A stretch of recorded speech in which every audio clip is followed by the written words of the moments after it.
Florida jury spared the Parkland shooter the death penalty instead of recommending Nicholas Cruz serve life in prison without parole. The gunman shot and killed 14 students and 3 staff members at Marjory Stoneman Douglas High School in 2018. He pleaded guilty last year to all charges brought against him. Family members of the victims have been expressing their outrage, including the father of 14-year-old Jamie Gutenberg. I don't know how this jury came to the conclusions that they did today, but 17 families did not receive justice. And this decision today only makes it more likely that the next mass shooting will be attempted. For more on this, I'd like to bring in Julia Jayne. She's a criminal defense attorney and founder of the Jayne Law Group in the San Francisco Bay Area. Julia, the jury did find that Nicholas Cruz was eligible for the death penalty. So why wasn't that the ultimate thing they recommended? Well, as you may have heard, the jury was to consider the aggravating and the mitigating circumstances. So that was the entire defense. Now, remember, Nicholas Cruz didn't contest his guilt. So there was a lot of evidence about what happened, but he pleaded guilty. And that may have been one of the defense strategies, is that we're not contesting guilt. We are here to challenge the death penalty by introducing mitigating factors. And there were many mitigating factors that the defense presented. That was their job. And how did this jury come to that decision? Because, yes, they found that the aggravating circumstances were there. Absolutely. This was a heinous offense, and nobody contested that. And they heard so much evidence as to each of the victims. They had to weigh that, however, against the mitigating circumstances. And the defense's primary argument was this was essentially a brain-damaged individual. And that's why those mitigating circumstances exist for consideration. They're not made up by the defense. They're part of the legal considerations for any jury considering the death penalty. And I believe there were maybe 42 that the defense discussed, but primarily they focused on the fetal alcohol syndrome, that this was essentially a brain-damaged individual, and they're asking the jury, do you want to sentence a brain-damaged individual to death?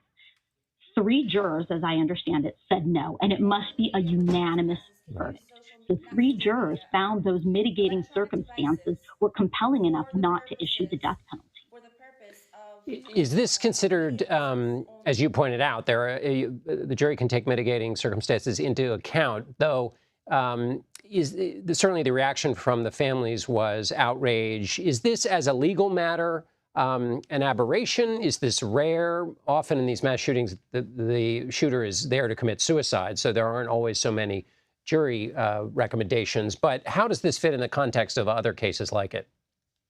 Right. So you touched on a good point, which is we don't see many of these cases go to trial precisely because there are either the gunman is killed or commits suicide. If you look back, Tsarnaev, they found that the Boston Marathon bomber was sentenced to death, and Dylan Roof was also sentenced to death. So there are instances where juries obviously find death. And comparing it to the Tsarnaev case, in terms of some of the mitigating circumstances, I think the focus was on his youth and the influence of his brother. It's very different from here, where they're arguing this is, yes, also a young individual, same age, actually 19 years old, but that there's fundamental brain damage that caused this conduct. And I think they presented to this day that something's not right there.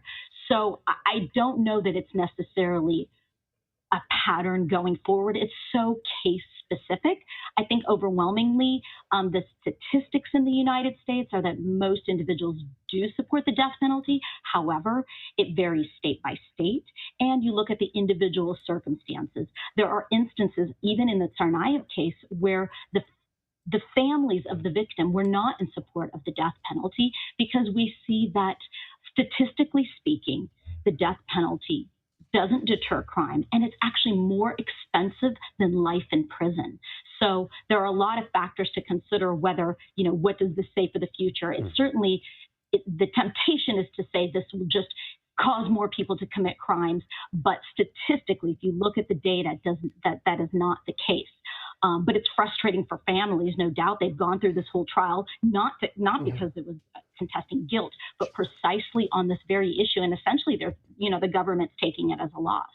And speaking of the frustration of the families, will they get a chance to speak in court again in any future part of this proceeding?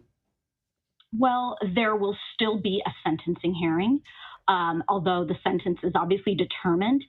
In Florida, the judge cannot overturn that jury's verdict.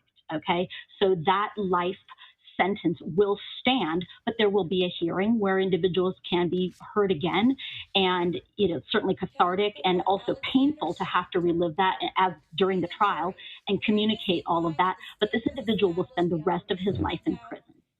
All right, Julia Jayne, thank you so much for being with us. Absolutely. Thank you.